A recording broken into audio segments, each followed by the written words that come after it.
Were You Ever a Child? By Floyd Dell. Chapter 22. Enterprise. And so we come to goodness, and at the same time to a change in our program.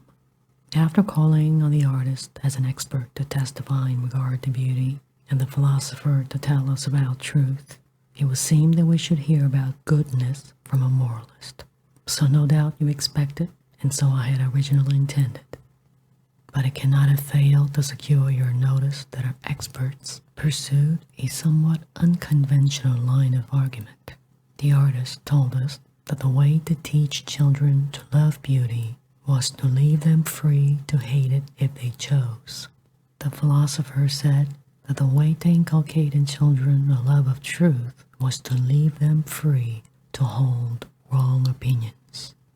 Now, it is all very well to talk that way about beauty and truth.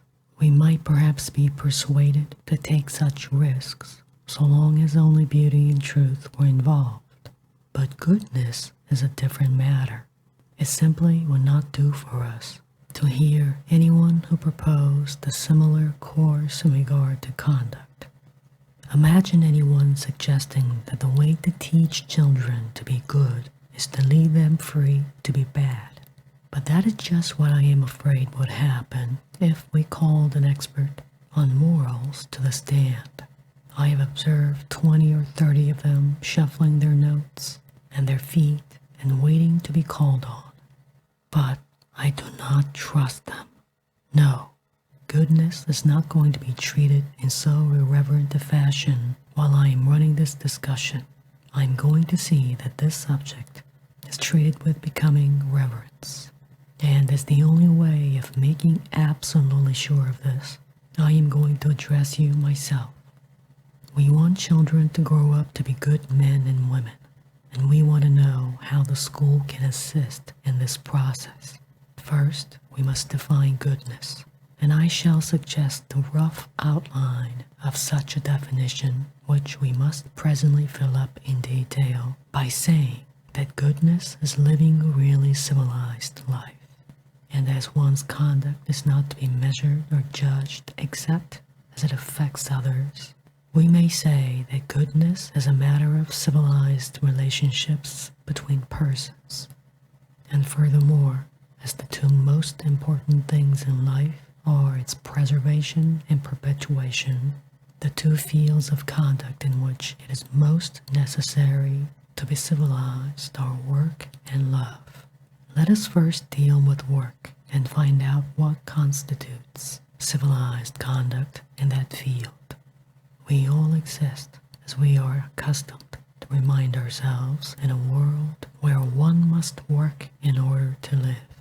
That, in a broad sense, is true, but there are certain classes of persons exempt from any such actual compulsion, and with respect to almost any specific individual outside of those classes, it is generally possible for him to escape from that compulsion if he chooses. Take any one of us here, you, for instance. If you really and truly did not want to work, you could find a way to avoid it. You could get your wife or your mother to support you by taking in washing or doing stenography. Or, if they refused, you could manage to become the victim of some accident which would disable you from useful labor and enable you to spend your days peacefully in an institution. But you prefer to work. And the fact is that you like work. You are unhappy because you don't get a chance to do the work you could do best, or because you have not yet found the work you can do well. But you have energies which demand expression in work, and if you turn to the classes which are exempt from any compulsion to work, you find the rich expending their energies either in the same channels as everybody else, or organizing their play until its standards of effort are as exacting as those of work. You find women who are supported by their husbands rebelling against the imprisonment of the idle home, and seeking in all directions for employment of their energies. And as for the third class of those who do not have to work in order to live, we find that even idiots are happier when set at basket weaving. If we attempt to moralize upon the basis of these facts, we arrive at a conclusion something like this. It is right to use one's energies in organized effort. The more highly organized, the better. And if we ask what is the impulse or trait or quality which makes people turn from an easy to a hard life, from loafing to sport, from sport to work, and which makes them contemptuous of each other and of themselves, if they neglect an opportunity or evade a challenge, to go into something still harder and more exacting, if we ask what it is that despite all our pretensions of laziness pushes us up more and more difficult paths of effort, we are obliged to call it enterprise. And when we face the fact that enterprise is a love of difficulties for their own sake, we realize that the normal human being has within certain limits a pleasure in pain, for it is painful to run a race, to learn a language, to write a sonnet, to put through a deal, and pleasurable precisely because it is within these limits painful. If it is too easy, there is no fun in it. The extremer sorts of enterprise we call courage and heroism. But though we admire the fireman who risks his life in a burning building, we would not admire the man who deliberately set fire to his own bed in order to suffer the pangs of torture by fire. Nor though we admire the airmen who come down frozen from high altitudes, would we applaud a man who locked himself in a refrigerator over the weekend in order to suffer the torture of great cold. We would feel in both these hypothetical cases that there was no relevancy of their action to the world of reality. But upon this point, our emotions are after all uncertain. We do not begrudge applause to the football star who is carried from the field with a broken collarbone, or to the movie star who drives a motor car off a cliff into the sea, though it is quite clear that these actions are relevant to and significant in the world of fantasy rather than the world of reality. What it comes down to is the intelligibility of the action.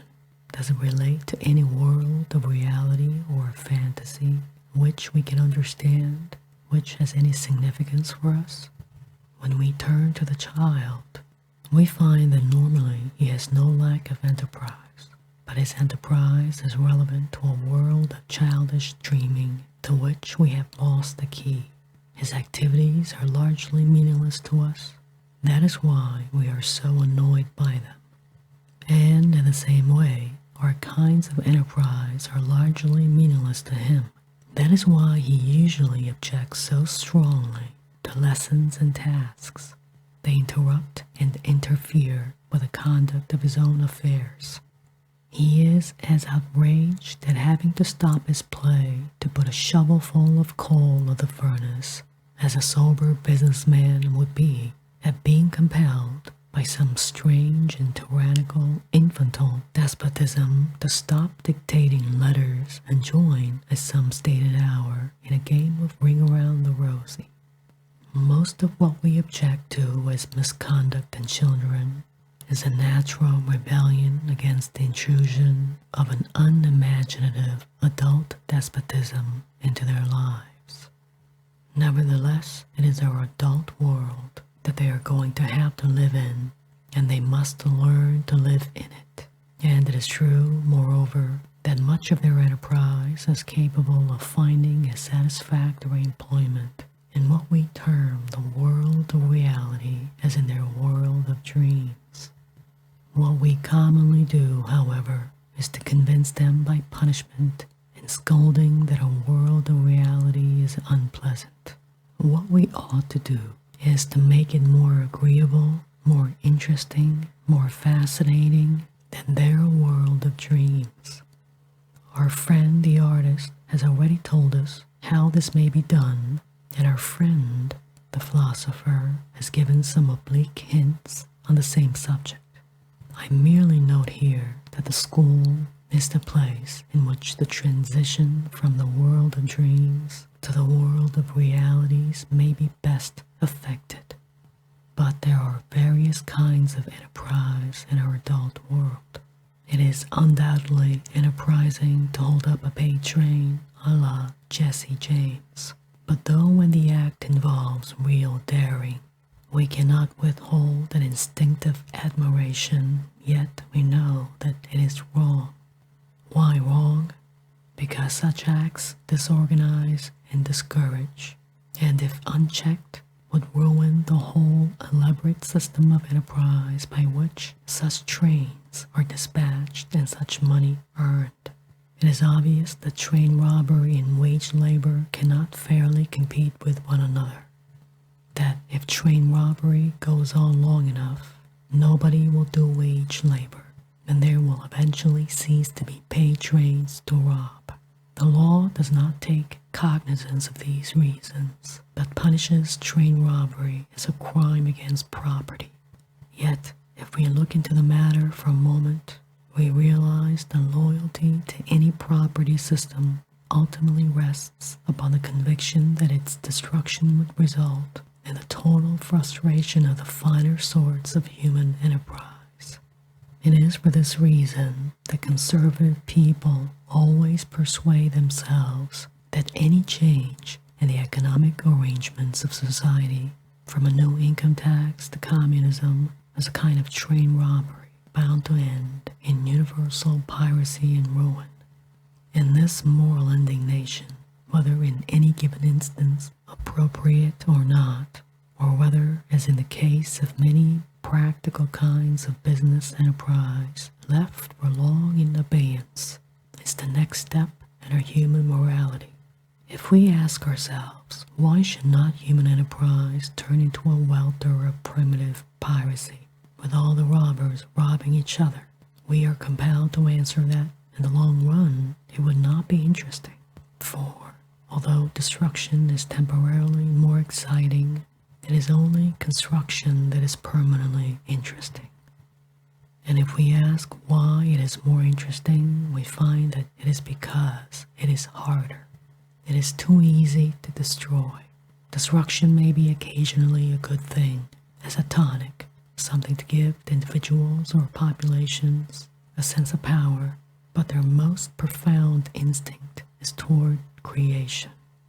But the child, by reason of the primitive stage of his development, tends to engage rather more enthusiastically in destruction as a mode of enterprise than in creation. He tires of building, and it is a question whether or not the pleasure he takes in knocking over his houses of blocks does not exceed his pleasure in building them. He prefers playing at hunting and war to playing at keeping house, and his imagination responds more readily to the robber exploits of Robin Hood than to the stories of great inventors. This is a fact, but it need not discourage us. What is necessary is for him to learn the interestingness of creation. If what he builds is not a house of blocks on the nursery floor, but a wigwam in the woods, his destructive energies are likely to be satisfied at cutting down the saplings with which to build it. This simply means that his destructive energies have become subordinated to his constructive ones, as they are in adult life. But they cannot become so subordinated until what he constructs is wholly the result of his own wishes, and until, moreover, it is more desirable as the starting point of new creative activities than as something to destroy. Those conditions are fulfilled whenever a group of children play together and have free access to the materials with which to construct. And that is what the school is for, to provide the materials and the freedom, and be the home of a process by which children learn that it is more fun to create than to destroy.